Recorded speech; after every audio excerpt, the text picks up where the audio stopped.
Ano na naman yan? Ginagawa mo dyan sa hardin? Binubunot ako ng damo kasi malalaki na yung tanim kong mais. Baka Wow. pagdating ng ilang buwan, anihin ko na. Ayan o, may bulaklak na nga.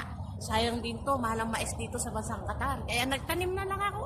Ano na naman yan? Ginagawa mo dyan sa hardin? Binubunot ako ng damo kasi malalaki na yung tanim kong mais. Baka Wow. pagdating ng ilang buwan, anihin ko na. Ayan o, may bulaklak na nga. Sayang din to, mahalang mais dito sa bansang Qatar. Kaya nagtanim na lang ako para hindi naman masayang yung ganda ng panahon. Ayan o, malalaki na yung mais. Siguro mga 2 buwan lang, mamunga na to. Oh, hindi lang yan, meron pa akong tanim na ano. Ano to, yung sa ating ko tawagin. Sinab ko ano nito, pero yun, may sayot din. Yung bahang